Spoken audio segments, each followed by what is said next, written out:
Your husband is dead. Grieve if you want, but pack your bags and never come back. Vanessa said it with a small, satisfied smile, like she was commenting on the weather instead of erasing 32 years of my life in a single sentence. I didn't respond. I didn't argue. I didn't even look at her right away.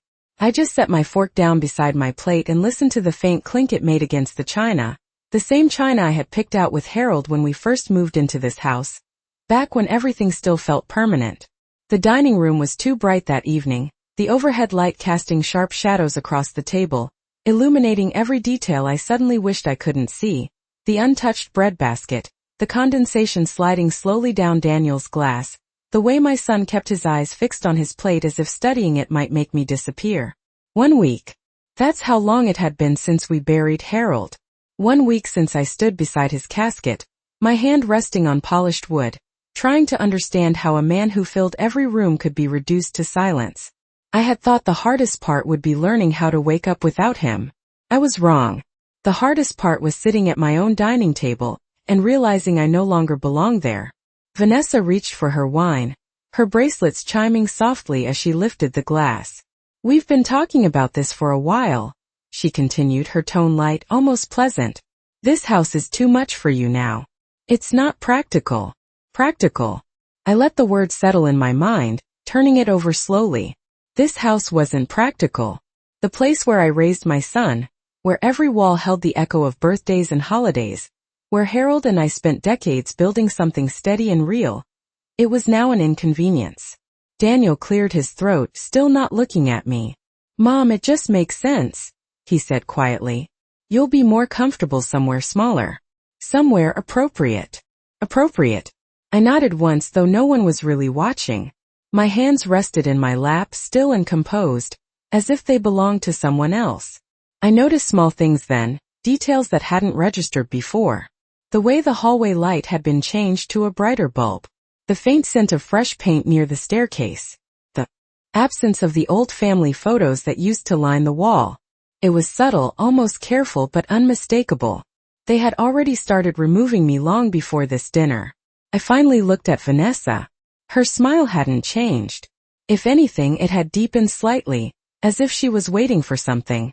An outburst, maybe, or tears. Something that would confirm the role she had already assigned me.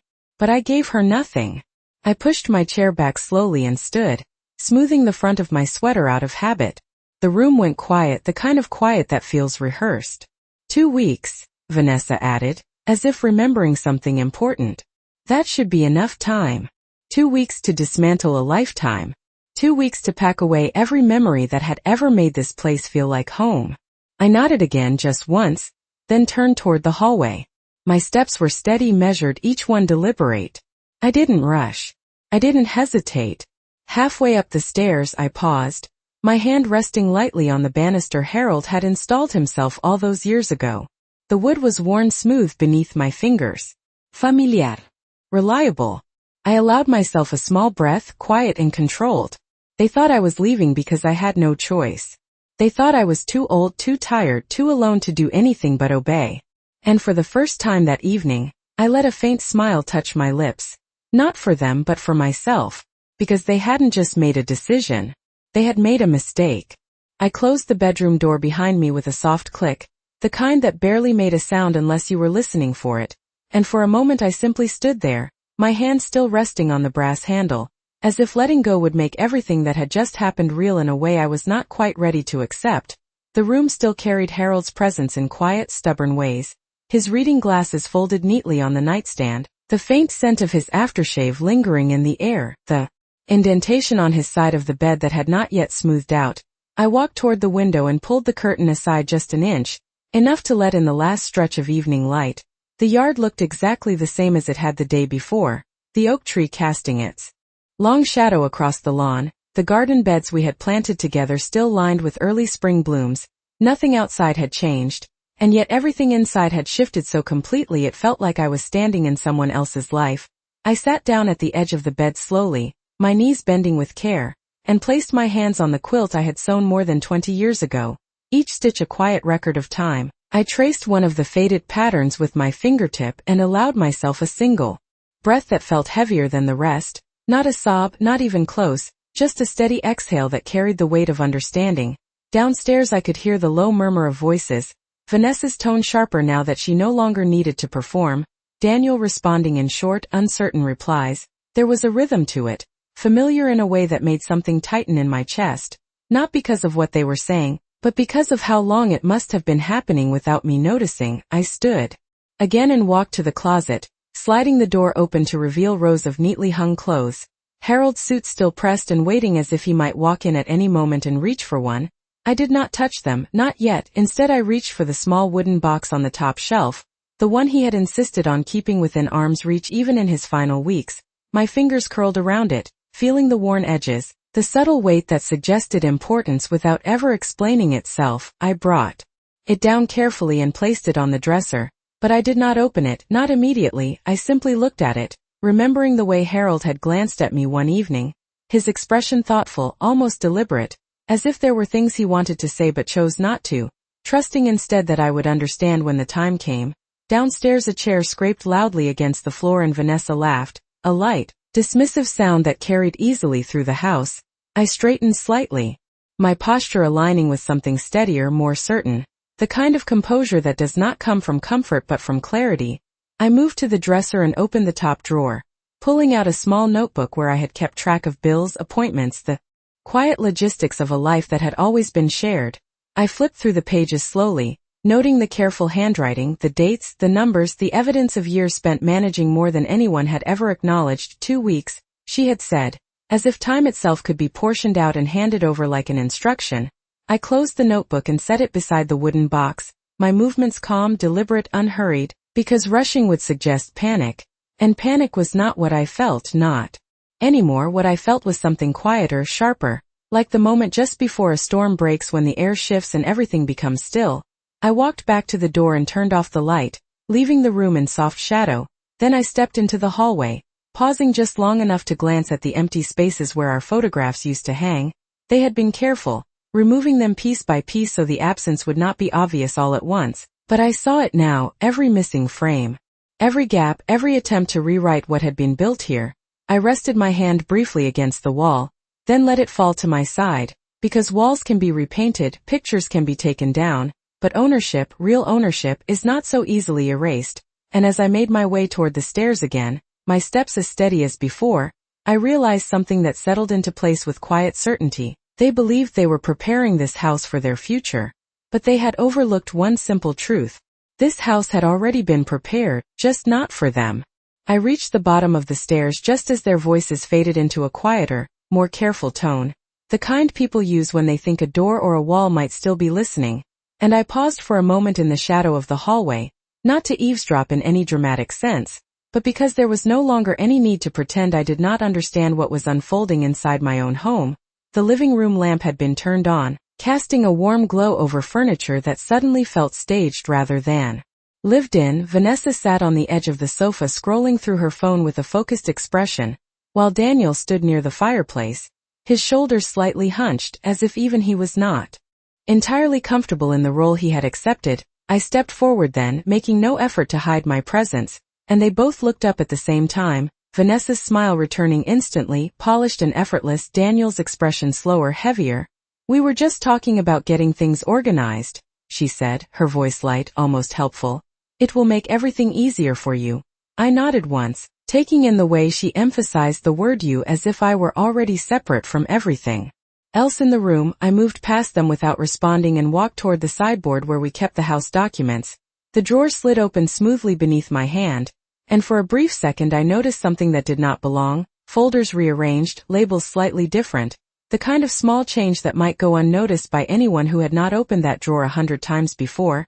I did not comment on it. I simply closed it again and turned back toward them. Vanessa was watching me, now more closely than before, her eyes sharp, measuring. Daniel shifted his weight from one foot to the other.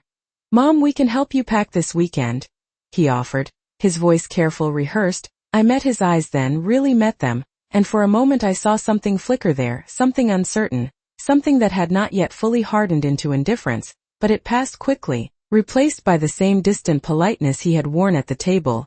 "That will not be necessary," I said, my voice Even, steady, not cold, not warm, just certain. Vanessa tilted her head slightly, her smile tightening at the edges. It is a lot for one person, she replied. We just want to make sure everything goes smoothly. Smoothly, I repeated the word silently, considering it the same way I had considered practical earlier, words that sounded reasonable on the surface but carried something sharper underneath. I walked to the kitchen then, drawn by habit more than intention. The sink was clean, the counters wiped down, everything in its place, but there was a difference in the way the space felt, as if it had already been claimed by someone else. I opened the cabinet where we kept the coffee mugs and noticed 2 of mine were missing. Not broken, not misplaced, just gone, replaced by a new set I did not recognize. White, uniform, impersonal. I closed the cabinet slowly and rested my hand against the counter, letting the cool surface ground me in something real, something unchanged. Behind me I could hear Vanessa's voice again, lower now, speaking to Daniel in a tone meant to be private, but not quite quiet enough. We should call the realtor tomorrow, she said. And there it was, clear, simple, no longer hidden behind polite suggestions or careful phrasing. I did not turn around, I did not react. I simply stood there for a moment. Longer, letting the truth settle into place with a clarity that felt almost calm. They were not asking me to leave because they were concerned. They were not offering help because they cared. They had already decided what would happen next. They had already moved forward without me. I pushed myself gently away from the counter and walked back toward the hallway, my steps unhurried, my posture straight, because there is a certain kind of strength that does not announce itself. It does not need to, it simply exists, quiet and unshakable. And as I passed the living room once more, I noticed the way Vanessa watched me, her expression now carrying the faintest trace of uncertainty, as if something about my silence did not fit the outcome she had expected. And she was right to notice, because silence is often mistaken for surrender. But in that moment it was something else entirely. It was preparation. I did not sleep much that night, not because of fear or sadness, but because my mind had begun arranging things in a way it had not needed to for many years, piece by piece, memory by memory, detail by detail. I lay on my side of the bed, staring at the ceiling, tracing the faint cracks in the paint that Harold used to promise he would fix every spring. And somewhere between midnight and the first hint of morning light, I found myself drifting back to a conversation we had 6 months before he passed. It had been a quiet Sunday afternoon, the kind where time moves slower, where nothing feels urgent. He was sitting in his armchair by the window, reading, glasses low on his nose, a stack of papers resting on the small table beside him. I remember noticing how deliberate he looked, not anxious, not worried, just focused in a way that felt intentional. "Margaret," he had said without looking up at first, "if anything ever feels off, promise me you will not ignore it." I had smiled at the time, brushing it off as one of his occasional moments of caution. "Nothing is off," I told him, pouring his coffee just the way he liked it, 2 sugars, a touch of cream. "Everything is exactly as it should be." He had looked at me then, really looked at me, and there was something in his eyes I had not fully understood in that moment, not fear, but awareness, as if he could already see what I was still blind to. "That is what worries me," he replied quietly. I remember laughing softly, setting the cup in his hands, thinking he was simply being protective in the way he always had been. But now, lying in the dim light of our bedroom, those words returned with a clarity that felt almost sharp. I turned my head slightly, glancing at the dresser where the wooden box still sat, unopened, waiting, and for the first time since bringing it down from the closet, I allowed myself to consider what it might contain. Harold had never been careless with important things. He had never relied on chance or assumption. If he had left something behind, it was not by accident, it was by design. Downstairs, the house was silent now, the kind of silence that follows a day of quiet decisions. I pushed the covers back and sat up slowly, my movement steady, measured. I slipped my feet into my slippers and walked to the dresser, my fingers resting lightly on the edge of the box before I lifted the lid. Inside were several neatly folded documents, a small key, and an envelope with my name written in Harold's familiar handwriting. I did not rush, I did not tear it open. I simply held it for a moment, letting the weight of it settle in my hands. Then I slid my finger beneath the flap and unfolded the letter. His words were clear, precise, just like him. He did not waste space. He did not over-explain. But every sentence carried intention. He wrote about the house, about the accounts, about decisions that had been made long before anyone else thought to question them. He wrote about trust, and about the importance of knowing when it had been misplaced. And as I read, something inside me aligned, not with anger, not with grief, but with understanding, the kind that removes doubt entirely. I placed the letter back into the envelope and set it carefully beside the other papers. Then I picked up the small key, turning it between my fingers, its purpose not immediately obvious, but undeniably important. I stood there for a moment longer, the early morning light beginning to stretch across the floor, illuminating the room in soft gold. And I realized that whatever Vanessa and Daniel believed they were building downstairs, whatever plans they thought were already in motion, they were working with only part of the story, and part of the truth is never enough. I closed the box gently and straightened my shoulders, because the woman who had sat quietly at that dinner table, who had listened without protest, who had walked away without a word, she had not disappeared. She had simply stepped back long enough to see everything clearly, and now that I did, there was only one thing left to do. And it would not require raised voices or dramatic confrontations. It would require patience, precision, and the kind of calm they had already mistaken for weakness. The next morning arrived with a quiet kind of clarity, the kind that does not announce itself but settles gently into every thought, every movement. I moved through the house as I always had, making coffee, opening the curtains, letting the early light fill the kitchen. But this time I paid attention to everything, not out of habit, but with purpose, the way one studies a place before leaving it behind, or before reclaiming it. Vanessa entered a few minutes later, her steps confident, her expression composed, already dressed as if the day belonged to her. "You are up early," she said, her voice carrying that same smooth politeness. I poured my coffee without looking at her, letting the aroma rise between us. "I have always been," I replied calmly. Daniel followed shortly after, adjusting his watch, avoiding my eyes again. There was a quiet urgency between them now, something coordinated, something planned. Vanessa glanced at him briefly before speaking again. "We have an appointment later," she said, reaching for one of the new white mugs. "Just to start exploring options." "Options," I repeated silently, the word fitting neatly beside practical and smooth. I nodded once as if acknowledging something ordinary and took a small sip of my coffee, letting the warmth settle. "That sounds productive," I said, my tone even, and for a brief moment, both of them seemed slightly unsettled by the lack of resistance. Vanessa's smile flickered, not disappearing but adjusting, recalibrating, as if she were trying to understand a response she had not anticipated. Daniel cleared his throat. "We just want to make sure everything is handled correctly," he added. And I turned my head slightly, meeting his gaze just long enough to let the words register. "Correctly," I thought. Another word that sounded harmless until you looked closely at what it implied.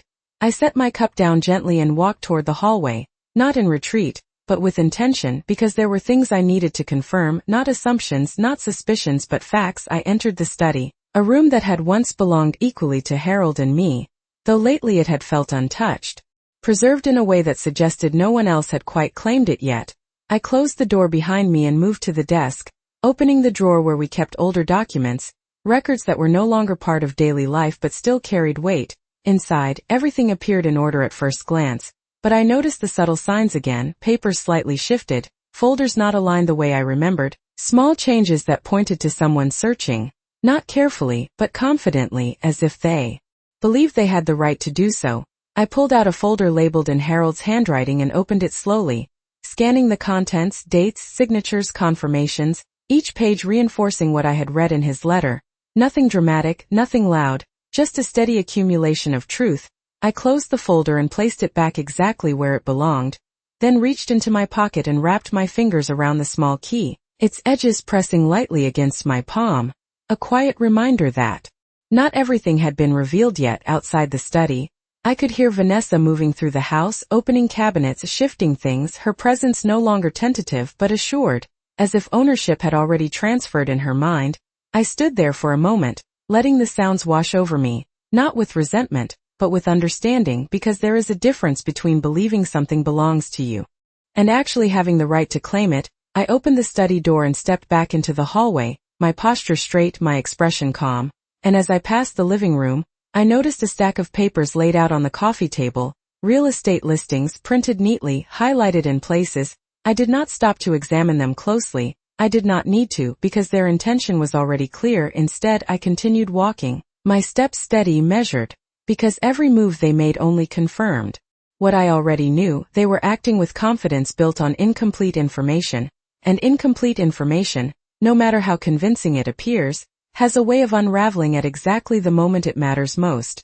and as I reached the front door and rested my hand briefly against the handle, I understood something with complete certainty. They believed they were preparing for a future without me, but they had not yet realized that I was already preparing for a future without them. I did not take my purse or my coat right away. Instead, I stood by the front door just long enough to hear Vanessa's voice drift from the kitchen, light and confident, speaking into her phone about square footage and market timing as if she had already stepped into a future that had not yet been given to her. Then I opened the door and stepped outside, the morning air cool against my face, carrying the faint scent of damp grass and something familiar, something grounding. The driveway looked the same, the mailbox still slightly tilted the way Harold used to complain about but never quite fixed.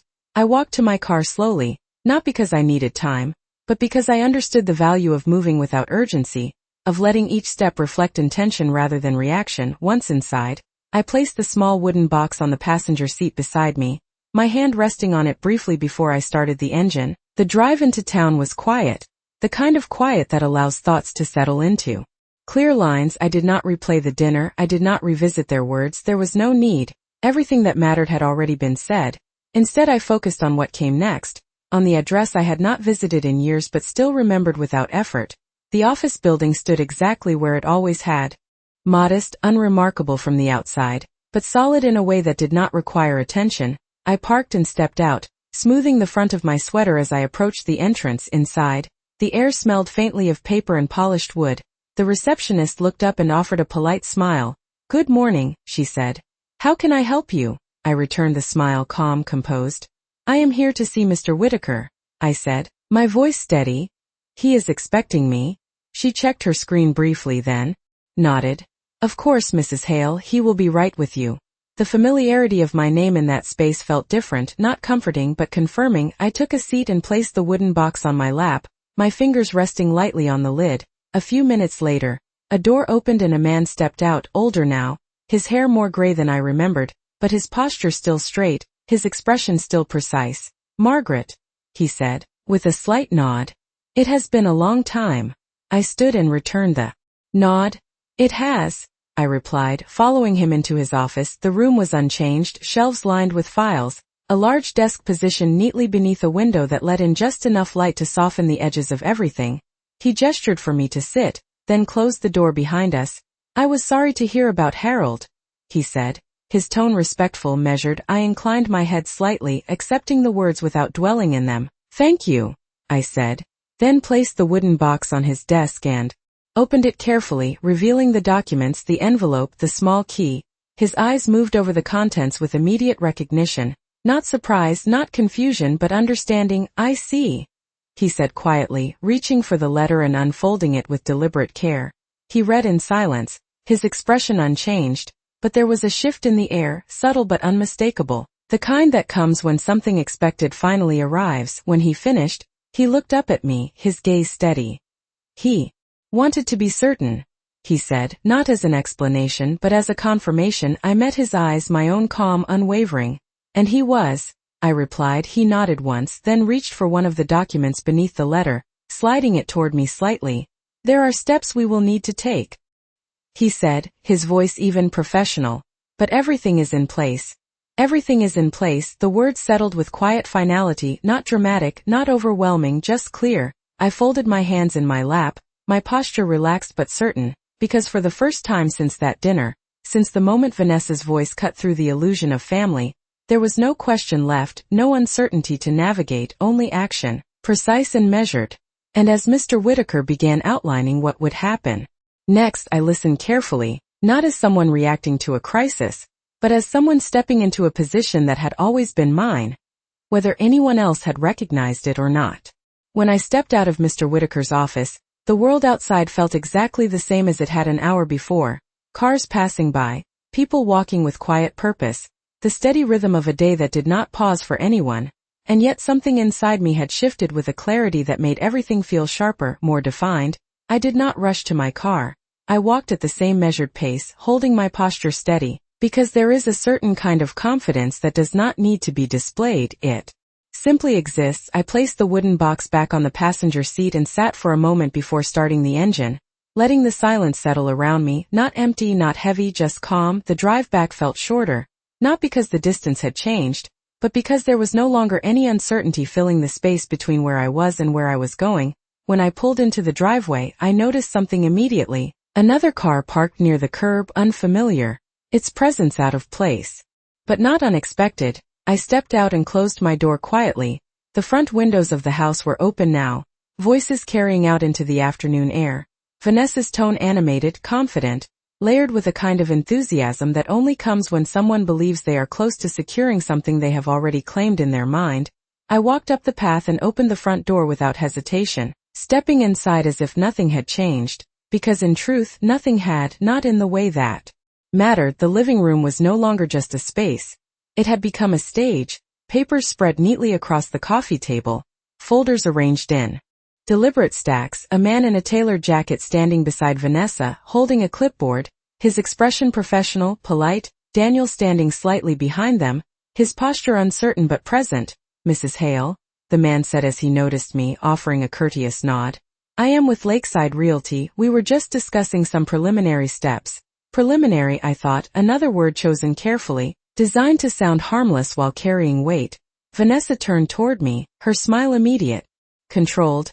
"We did not expect you back so soon," she said, her tone smooth, but there was a flicker beneath it now, something less certain than before. I set my keys down on the side table, the small sound drawing just enough attention. "Plans changed?" I replied simply, my voice calm, steady. I moved further into the room, my gaze passing briefly over the documents, not stopping, not engaging, just acknowledging their presence without granting them importance. The realtor adjusted his stance slightly, sensing something shift in the room. "We were only reviewing options," he added, his voice measured, professional. I nodded once, acknowledging him, but my attention settled on Daniel, who had yet to speak. His eyes met mine for a moment, then dropped, as if the weight of something unspoken had begun to press against him. Vanessa stepped forward slightly, positioning herself just enough to reclaim control of the moment. "We are trying to make this easier for everyone," she said, and for the first time I noticed the faint tension in her voice, not enough for anyone else to catch, but enough for me to recognize. I folded my hands lightly in front of me, my posture relaxed, composed, because there was no need to interrupt, no need to challenge, not yet. Timing, I had learned, was everything. "Of course," I said quietly, and the words hung in the air, not as agreement but as acknowledgement. The realtor glanced between us, uncertain, sensing a conversation he was not fully part of. Vanessa turned back to him quickly, her smile returning, slightly sharper now. "As I was saying," she continued, but her voice did not carry the same ease as before, and as I stood there, calm and still, observing without reacting, I realized that the shift had already begun, not loudly, not dramatically, but in the small fractures that appear before something breaks. Because confidence built on assumption can hold steady for a while, but the moment it meets something solid, something undeniable, it begins to falter. And they did not yet know it, but that moment was closer than they thought.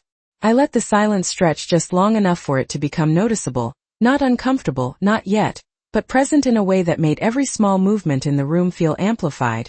The rustle of paper, the faint tap of the realtor's pen against his clipboard, the quiet shift of Daniel's weight behind Vanessa, and then I stepped forward, not quickly, not with force, just one measured step that placed me fully within the space they had already begun to rearrange without me. My gaze moved calmly across the documents spread on the table, then back to the man from Lakeside Realty. "Before you go any further," I said, my voice even, clear, carrying just enough authority to pause the room without raising it. He stopped mid-sentence, his posture adjusting instinctively. "I believe there are a few details that need to be clarified." Vanessa's smile tightened, almost imperceptibly. "Margaret, we are just reviewing options," she said, her tone carefully controlled, but there was a sharpness beneath it now, a need to regain footing. I reached into my bag and withdrew a single folded document, placing it gently on the table between us, not sliding it toward anyone, not presenting it as a challenge, simply setting it down as something that existed, something that had always existed. The realtor glanced at it briefly, then at me, waiting, unsure. I unfolded it slowly, allowing the motion itself to carry the moment. "This property," I continued, my voice steady, "is not subject to any sale, transfer, or listing without my direct authorization." I let the words settle, not rushing to explain further, because explanation was not necessary, not when the truth was written clearly in ink and signature. The realtor leaned slightly forward, his professional instincts guiding him, and as his eyes moved across the document, I saw the exact moment recognition replaced assumption, his posture straightened, his expression shifting from polite engagement to careful neutrality. "I see," he said quietly. Vanessa stepped closer, her composure slipping just enough to reveal the edge beneath it. "What is that supposed to mean?" she asked, her voice no longer smooth, but controlled in a different way now, tighter. I did not look at her immediately. Instead, I turned my attention briefly to Daniel, whose face had gone still, his uncertainty no longer hidden but fully present. Then I returned my gaze to Vanessa, calm, unwavering. "It means," I said simply, "that nothing moves forward here without me." The room held that statement in a kind of suspended stillness, not loud, not dramatic, but absolute. The realtor cleared his throat softly, stepping back half a pace, instinctively distancing himself from something that had just shifted beyond his role. "Perhaps," he began carefully, "it would be best to revisit this at another time." Vanessa turned toward him quickly, her control slipping further. "There is no need to," she started, but he shook his head slightly, not dismissive, just firm. "I would prefer to ensure all parties are fully aligned before proceeding," he said, his tone professional, final. I folded the document again and placed it back in my bag, my movements as calm as they had been from the beginning, because there was no need to press further. The point had been made, not through force, not through emotion, but through something far more difficult to challenge, fact. I stepped back slightly, giving the room space again, as if I had only entered it briefly, as if nothing significant had just occurred. Vanessa stood frozen for a moment, her expression shifting rapidly through calculation, disbelief, and something sharper, something less controlled. Daniel remained where he was, silent, watching, and as the realtor gathered his papers with careful efficiency, I turned toward the window, letting my gaze rest on the yard outside, because the moment itself did not need to be watched to be understood. It had already done its work, and as the front door opened and closed again, marking the quiet exit of someone who now knew better than to proceed, I realized that everything they had built their certainty on had just begun to unravel, not all at once, not dramatically, but in the only way that truly lasts, piece by piece. The door closed behind the realtor with a soft, final click, and for a moment no one moved. The room held a kind of stillness that felt different from before, not tense, not uncertain, but exposed, as if something that had been carefully arranged had just been turned slightly off balance. Vanessa was the first to break it, her voice sharp now, no longer wrapped in politeness. "You planned this," she said, her eyes fixed on me, searching for something she could challenge, something she could dismantle. I turned slowly from the window, meeting her gaze without resistance, without urgency. "No," I replied calmly, "this was already planned." The distinction settled between us, subtle but unmistakable. Daniel shifted behind her, his voice quieter, less certain than it had been before. "Mom, why did you not say anything?" he asked, and for the first time there was something in his tone that felt closer to the son I once knew, not strong, not steady, but present. I looked at him for a moment, really looked, taking in the lines of his face, the hesitation in his posture, the weight of choices he had not fully understood when he made them. "Because you did not ask?" I said simply, not unkindly, just truthfully. Vanessa let out a short breath, a sound that carried frustration more than anger. "This does not change anything," she said quickly, as if the speed of her words could restore control. "We can still." She stopped herself, the rest of the sentence unfinished, because for the first time she did not know how it would end. I stepped forward then, not to confront, not to dominate, just to stand where I had always stood, in the center of a home that had never stopped being mine. "You can still do whatever you choose," I said evenly, "just not here." The words were not loud, not forceful, but they carried something far more solid than either of them had expected. Finality. Daniel lowered his gaze, his shoulders settling in a way that suggested understanding had finally reached him. Not all at once, not completely, but enough. Vanessa remained still, her expression shifting again, calculation returning, searching for another angle, another path. But this time there was something else beneath it, something unfamiliar, doubt. I let the silence return, not as a weapon, not as pressure, but as space, because there was nothing left to argue, nothing left to prove. Everything that needed to be seen had already been placed in front of them. I turned then and walked toward the hallway, my steps steady, unhurried, passing the walls where photographs had once hung. The space is now empty but no longer unsettling, because absence does not erase what was built, it only reveals what remains. I entered the bedroom and closed the door behind me, the room quiet, unchanged, the same light filtering through the curtains, the same stillness resting over everything Harold and I had created together. I moved to the dresser and placed my hand lightly against its surface, grounding myself in something that had never shifted, and for a moment, I allowed myself to feel it, not the loss, not the betrayal, but the clarity that had followed, the understanding that some things are not taken from you, they are simply revealed for what they were. I glanced at the wooden box, now resting where it belonged, no longer hidden, no longer waiting, and I realized that I had not lost my place in this house. I had only seen, finally and completely, who never had one to begin with, and that truth, quiet and unshakable, was enough.